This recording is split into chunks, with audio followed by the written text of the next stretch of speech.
Halo, selamat pagi anak-anak ibu. Salam jumpa kembali bersama Bu Maya dalam pembelajaran kita pada hari ini. Semoga anak-anak tetap sehat walafiat. Pelajaran kita hari ini tentang muatan bahasa Indonesia, tema 4 globalisasi, subtema 1 globalisasi di sekitarku. Nah, sekarang anak-anak silakan menyiapkan alat tulisnya agar pembelajaran kita hari ini berjalan dengan lancar. Nah, adapun materi hari ini kita akan belajar tentang teks eksplanasi, informasi tersirat dan tersurat, 5W tambah 1H, kalimat transitif dan intransitif. Kita lihat satu persatu. Yang pertama tentang teks eksplanasi.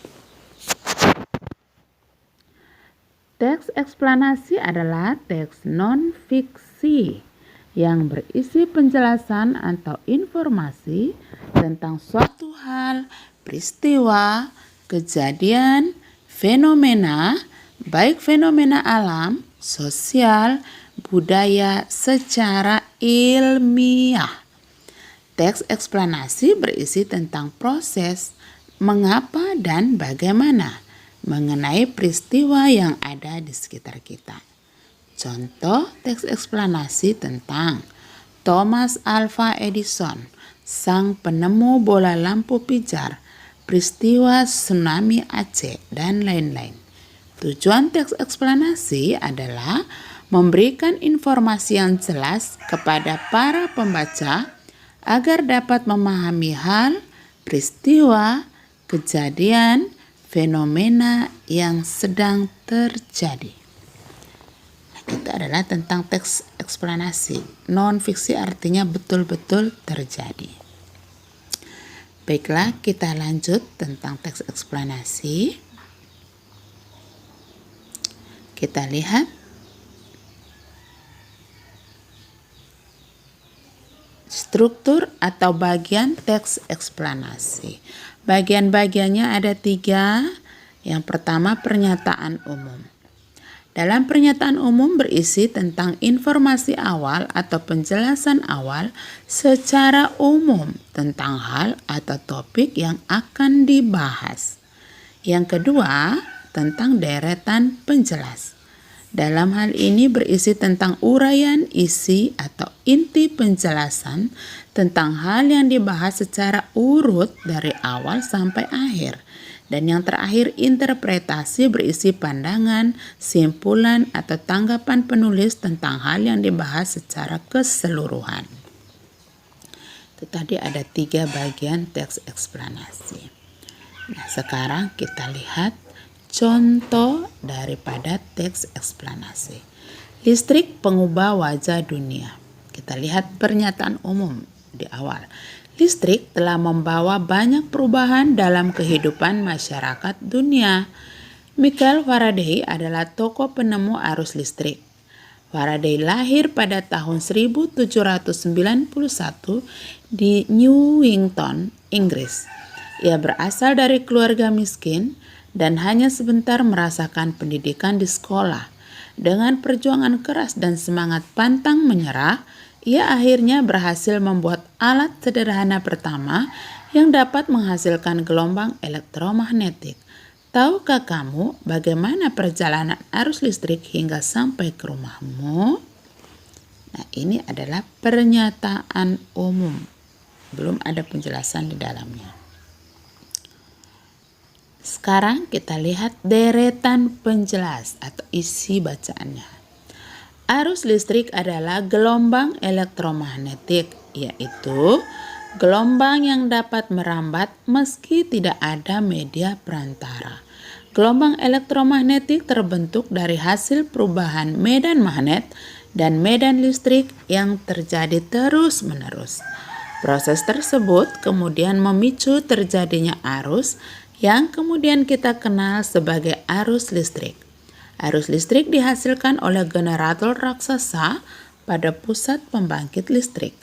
Arus listrik tersebut disalurkan melalui jaringan listrik tegangan tinggi berupa jaringan kabel pada menara-menara tinggi yang menuju ke gardu-gardu penerima di berbagai daerah. Dari gardu-gardu penerima, arus listrik kemudian disalurkan ke rumah penduduk dan berbagai tempat. Bagaimana interpretasinya? Betapa penting peranan listrik bagi kehidupan manusia. Tanpa listrik tentunya kita akan mendapatkan banyak kesulitan dalam mengerjakan aktivitas sehari-hari. Namun demikian, kita juga harus tetap bijaksana menggunakan listrik dalam kehidupan sehari-hari. Itulah kesimpulannya. Baik, kita lanjut.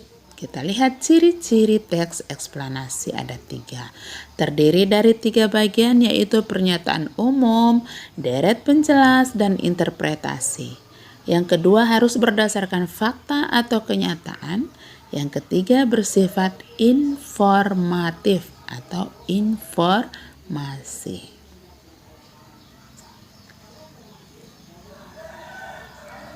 Teks eksplanasi informasinya disusun berdasarkan fakta atau kenyataan dan data.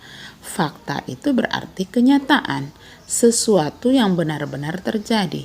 Kita harus bisa membedakan antara informasi yang berupa fakta atau yang berupa opini atau pendapat dari penulis. Teks eksplanasi membahas suatu fenomena yang bersifat keilmuan atau ilmu pengetahuan dan bersifat informatif. Berbeda ya dengan pendapat atau tanggapan. Baik, kita lanjut berikutnya. Informasi dapat ditemukan dengan cara membaca intensif dan menyimak. Ada informasi tersurat dan tersirat. Tersurat artinya informasi yang disampaikan secara langsung atau tertulis di dalam bacaan tadi. Informasi tersirat, informasi yang disampaikan secara tidak langsung, tetapi masih dalam bacaan itu namun tidak tertulis. Memahami isi bacaan dapat dilakukan dengan menjawab pertanyaan yang terkait dengan bacaan menggunakan 5W tambah 1H. Kita lihat bagaimana sistem kebahasaan. Ada 2 kalimat, yaitu transitif dan intransitif.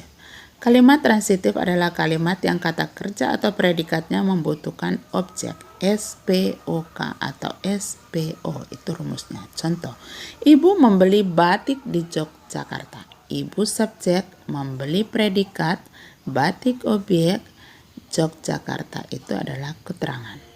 Kalimat intransitif, kalimat yang kata kerja atau predikatnya tidak membutuhkan objek. Rumusnya hanya SPK atau S dan P. Contoh, Pak Danu merantau ke luar negeri. Pak Danu subjek, merantau predikat, ke luar negeri itu keterangan. Ya, dari S itu subjek, P itu predikat, O itu objek, K itu keterangan. Baik, itu adalah tentang sistem kebahasaan. Ya, ada transitif dan intransitif. Baiklah anak-anak, cukup sekian penjelasan materi bahasa Indonesia pagi ini. Selamat belajar, Tuhan memberkati.